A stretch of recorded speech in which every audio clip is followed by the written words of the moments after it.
WWE ने अचानक से सोच लिया है कि स्मैकडाउन के शो को हम अच्छा करने लग गए हैं भाई। और अभी जो समर स्लैम से पहले और बाद का फर्क है वो स्मैकडाउन में भाई बहुत ज्यादा आ चुका है। और अब क्लियरली ये टॉपिक बन चुका है फॉर डिस्कशन कि क्या इस टाइम पे स्मैकडाउन बेटर है मंडे नाइट रॉ से। और क्योंकि दोनों शोज इतने क्लोज हैं, let's compare and find out what is the reality. तो गाइज मैं हूं आयुष और आप देख रहे हैं रेसल इंडिया। तो आज की वीडियो बहुत इंटरेस्टिंग होने वाली है बिकॉज मल्टीपल लेवल्स पे हम डिस्कस करेंगे कि कैसे स्मैकडाउन और मंडे नाइट रॉ का कंपैरिजन है। और मैं चाहता हूं कि आप लोग पहली बात तो चैनल पर नए हो तो सब्सक्राइब कर दो, इस वीडियो को लाइक करो भाई। हाइप कर दोगे तो नए लोगों तक वीडियो पहुंचना बहुत ज्यादा ईजी हो जाता है। तो लेट्स डू दैट। और ऑल्सो मैं चाहता हूं कि आप लोग मुझे बताएं कि भाई आपके हिसाब से दोनों शोज में से कौन सा बेटर है और आने वाले टाइम में क्या आप उसको चेंज होता हुआ देख सकते हैं या फिर नहीं। स्टार्ट करेंगे सबसे पहले और बात करते हैं यहाँ पे मेन इवेंट फ्यूड्स की। बिकॉज मेन इवेंट में क्या चल रहा है, वही शो की जान है, वही सब कुछ बनाता है। एंड दैट इज, एक तरफ चल रहा है Kevin Owens versus CM Punk और दूसरी तरफ चल रहा है Roman Reigns versus LA night. मेरे हिसाब से अगर इन दोनों को कंपेयर करें तो अभी थोड़ा सा कह सकते हैं अनफेयर हो सकता है बिकॉज रोमन रेंज और एलए नाइट उतना बिल्ड नहीं हुए हैं और उनका भी मैच भी ऑफिशियली अनाउंस नहीं हुआ है जो कि पोटेंशियली अक्टूबर में होगा। लेकिन दूसरी तरफ Kevin Owens versus CM Punk का जो मैच है वो ऑफिशियली अनाउंस भी हो चुका और दो हमें उनके काफी पर्सनल प्रोमोज भी देखने को मिले हैं। तो उस वजह से मैं इस टाइम पे जो है ये मार्क्स जो है बिल्कुल देना चाहूंगा केविन ओवेंस और सीएम पंक की तरफ। स्मैकडाउन का मेन इवेंट सीन काफी ज्यादा एलिवेटेड लग रहा है। अब अगर इसको एलए नाइट और रोमन रेंज बीट करेंगे तो रॉ बिल्कुल टक्कर की हो जाएगी। लेकिन आई डोंट थिंक वो कुछ ऐसा कर देंगे जो केविन ओवेंस और सीएम पंक से भी बेटर हो जाए। तो मैक्सिमम में टाइड हो सकते हैं, लेकिन अभी मुझे नंबर स्मैकडाउन को देना पड़ेगा। लेकिन को मेन इवेंट में आई डोंट नो कि हम कह सकते हैं या फिर नहीं, बिकॉज जो इसके बाद बेस्ट फ्यूड्स की बात करें मंडे नाइट रॉ की तो वो है ओबाफेमी वर्सेस ब्रॉन ब्रेकर। एक और फ्रेश फ्यूड है, अभी तक तो हम कह सकते हैं कि WWE ने इसको सही से छुआ भी नहीं है रॉ पे, जबकि हाउस शोज पे ऑलरेडी ब्रॉल हो रही है, मैचेस भी हो गए इनके।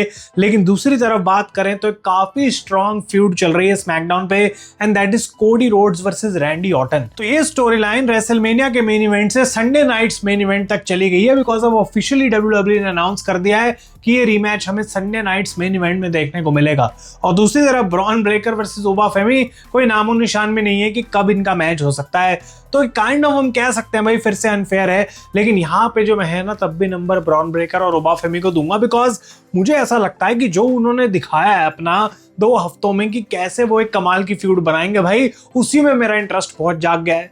लेकिन दूसरी तरफ कोडी रोड्स और रैंडी ऑर्टन कोशिश पूरी कर रहे हैं डिस्ट्रॉय करने की एक दूसरे को, बट उसके पीछे का जो रीजन है, उसके पीछे क्यों ये लड़ाई हो रही है ना, उतना मजा नहीं आ रहा ऑनेस्टली मुझे। और स्पेशली जब एक संडे नाइट्स मेन इवेंट के ऊपर ये मैच किया जाएगा कोडी के होम टाउन में, अनलेस WWE वहां पे कुछ अलग ही करते भाई, कोडी रोड्स हील टर्न हो जाए वो अलग बात है। लेकिन आई थिंक कि यहाँ पे नंबर चुरा के ले जाती है मंडे नाइट रॉ। वो मेन इवेंट वाला सीन अभी और स्ट्रॉन्ग होना चाहिए मेरे हिसाब से स्मैकडाउन के ऊपर। इसके अलावा बात करते हैं स्टोरी लाइन की, बिकॉज स्टोरी टेलिंग वाली बातें क्या चल रही है भाई स्मैकडाउन और रॉ पे, ऐसी कौन सी चीजें हैं जो consistently week on week progress हो रही हैं। मेरे हिसाब से स्मैकडाउन पे जो बेस्ट चीज चल रही है story wise that is Sami Zayn. Sami Zayn का जो कैरेक्टर है वो एक अनडिस्प्यूटेड चैंपियनशिप की चेज से लेकर उसको 9 दिन में हारने तक और वापस नंबर 1 कंटेंडर ना बनने की नाकामयाबी जो है, इस सब से जो है जूझ रहा है पिछले कुछ महीनों की अगर हम बात करें। And that is absolutely amazing. जिस तरीके से अभी रैंडी और कोडी की ब्रॉल की वजह से सैमी ज़ेन को मौका नहीं मिला to fight against Cody Rhodes, और अब जो है उनको दोबारा नंबर 1 कंटेंडर का स्पॉट तक वो कैसे पहुंचेंगे वो दोबारा एक क्वेश्चन मार्क बन गया है। वो एक बहुत बढ़िया चीज कर रही है WWE और मुझे मजा आ रहा है। Sami Zayn one of the most interesting characters चल रहे हैं स्मैकडाउन पे।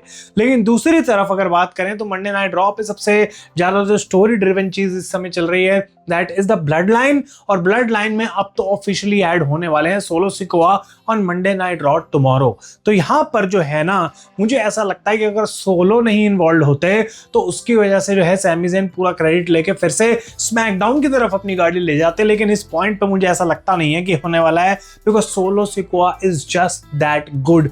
मेरे हिसाब से जब वो ब्लड लाइन के अंदर वापस चले जाएंगे, आई डोंट केयर डब्ल्यूडब्ल्यू क्या करेगी, लेकिन सोलो का जो इस समय पे ऑरा चल रहा है और जैसे वो ऑपरेट कर रहे हैं, he is the best thing in the WWE, और मुझे लगता है कि वो कंटिन्यू रखेंगे उसको किसी भी तरीके से। तो सैमी ज़ेन की कोई गलती नहीं है इसमें, but solo is just that much better, और मेरे हिसाब से मंडे नाइट रॉ की ये जो स्टोरी है वो थोड़ी उससे आगे है। अब मिड कार्ड के तरफ चलते हैं, बिकॉज यहाँ पे चीजें इंटरेस्टिंग हो जाती हैं। एक तरफ बात करते हैं हम स्मैकडाउन की, तो दोनों नए नए चैंपियन हमें देखने को मिले हैं। एक तरफ बैरन कॉर्बिन जो कि यूएस चैंपियन है, एंड देन जेसी जेन जो कि अभी जीती हैं literally the women's United states championship Tiffany Stratton से। और दूसरी तरफ मंडे नाइट रॉ पे चैड गेबल है intercontinental champion, and Raquel Rodriguez is the women's intercontinental champion. और यहाँ पे कंपेयर करना बहुत ही ज्यादा मुश्किल है, बिकॉज इसमें हम क्या ही बोलेंगे कि एक अच्छा है एक बुरा है, लेकिन जो ओवरऑल स्टोरी है मुझे लगता है जो एंटरटेन मैं हो रहा हूं इनको देखकर, वो मंडे नाइट रॉ वाले मिड कार्ड चैंपियन ज्यादा है ऑनेस्टली, बिकॉज जबकि चैड गेबल ने कुछ खास नहीं किया है, उन्होंने जाके एक ओपन चैलेंज टाइप रखा है। कॉर्बिन ऑलरेडी अपना टाइटल डिफेंड कर रहे हैं, लेकिन कॉर्बिन जो है मुझे वो एनर्जी कभी नहीं आती भाई बैरन कॉर्बिन से कि मैं बहुत इंटरेस्ट ले रहा हूं उनके काम के अंदर। तो वो चीज़ है, मे बी एक पर्सनल चीज़ भी हो सकती है, लेकिन I think Monday night raw यहाँ पे फिर भी थोड़ा सा एज आउट कर जाती है। अब अगली बात करेंगे विमेंस के एक्चुअल चैंपियंस की, और यहाँ पर भाई एक तरफ है चेल्सी ग्रीन जो लिटरली अभी चैंपियन बनी है, और दूसरी तरफ है the women's world champion Liv Morgan. अब इसको भी हम कहें ना तो भाई ऐसा लगता है कि एंटरटेनमेंट वाइज तो लिव मॉर्गन ने भी क्या कमी छोड़ी है, और चेल्सी ग्रीन ने भी क्या कमाल की सेगमेंट दी थी भाई गुंथर के अगेंस्ट, लेकिन वो गुंथर वाली सेगमेंट जो है उनकी टाइटल रेन में नहीं आती। अभी तो वो इंजर्ड हो गई, तो हमें पता भी नहीं है उस टाइटल का क्या होगा। लेकिन दूसरी तरफ रिसेंटली जो एलिवेट हुआ है मंडे नाइट रॉ का विमेंस वर्ल्ड टाइटल का सीन, वो तो क्रेजी हो गया है, because Becky Lynch is back, Stephanie Vaquer is back, और ऑटोमेटिकली जो है मंडे नाइट रॉ के रोस्टर पे इन तीनों नामों के अलावा हमें कोई और ज्यादा पुश होता हुआ दिखाई नहीं देगा इस वर्ल्ड टाइटल की पिक्चर में, अपार्ट फ्रॉम ईओ स्काई। मेरे हिसाब से इस पॉइंट पे विमेंस रोस्टर की अगर हम बात करें तो मंडे नाइट रॉ की ये चीज काफी ज्यादा बेटर चल रही है, और स्टोरी लाइन वाइज भी आने वाले कुछ महीने काफी डिसेंट लग रहे हैं। तो ये वो सारी मेन कैटेगरीज थी जो कि हमने अभी तक डिस्कस करी हैं, और इसके अलावा फिर रह जाती हैं वो कुछ और अच्छी अच्छी चीजें हैं जो कि इनमें कहीं फिट नहीं हो रही थी, तो मैंने एक अदर गुड स्टफ नाम की कैटेगरी बना दी। और उसके अगर बात करें हम तो स्मैकडाउन के में मैंने डाला है गुंथर को, because how can we miss Gunther भाई, इलीट बंदा है, जब भी स्क्रीन पे आता है make sure that you hate him, और उसके बाद जो उनकी डिग्स होती हैं, इंसल्ट्स होती हैं दूसरे बंदे के लिए, वो तो और भी ज़्यादा आपको खून जो है वो खौला के जाती हैं, और वही बिल्कुल गुंथर का काम है। और उसके अलावा यहाँ पे बात करें तो हाकू की जो इंट्रोडक्शन करी गई है एमएफटीज के साथ, उन्होंने वापस टैग टीम टाइटल्स जितवा दिए एमएफटीज को, तो यानी कि अब फिर से सोलो सिकोआ के बिना for the first time ever MFTs थोड़े से रेलिवेंट लग रहे हैं। अब इसको मैं बहुत अच्छा तो कुछ नहीं बोलूंगा, लेकिन डेफिनेटली इंप्रूवमेंट जरूर हुई है। और दूसरी तरफ मंडे नाइट रॉ पे कुछ बहुत अच्छी चीजें चल रही हैं, जैसे कि सॉल रूका ने मेरे को बहुत इंप्रेस करा है। भले उनके पास कोई चैंपियनशिप नहीं है फिलहाल, लेकिन उनके मैचेस हमेशा ही बैंगर रहे हैं। और उसके अलावा पेंटा के तो जितनी तारीफ करें उतनी कम है भाई, बिकॉज एक बढ़िया रेन भी देकर गए और उसके बाद बैक टू बैक अच्छे मैचेस भी दे रहे हैं। और एक अभी नई इंट्रोडक्शन जो हुई है मंडे नाइट रॉ पे, that was Big Kass. Big Kass के आते ही ऐसा लगता है कि एक इम्पैक्ट आ गया, वो एक बड़े बंदे का एक मॉन्स्टर जैसा कैरेक्टर भी मंडे नाइट रॉ पे अनलीश हो चुका है। तो मेरे हिसाब से यहाँ पर भी मंडे नाइट रॉ चीजें जो है वो थोड़ी अपनी फेवर में ले जाती है। तो ये हो गई अच्छी चीजें, लेकिन अब भाई बेकार चीजें भी हैं दोनों शोज पे जो इन किसी कैटेगरी में फिट नहीं होती। तो जो बेकार चीजें मेरे हिसाब से इस समय पूरे स्मैकडाउन के ऊपर, इन पे मैं ज्यादा डिटेल में नहीं जाऊंगा, लेकिन मेरे हिसाब से कुछ चीजें तो ऐसी हैं जो बेकार हैं, और ये बिल्कुल WWE के ऊपर है इसका क्रेडिट पूरा।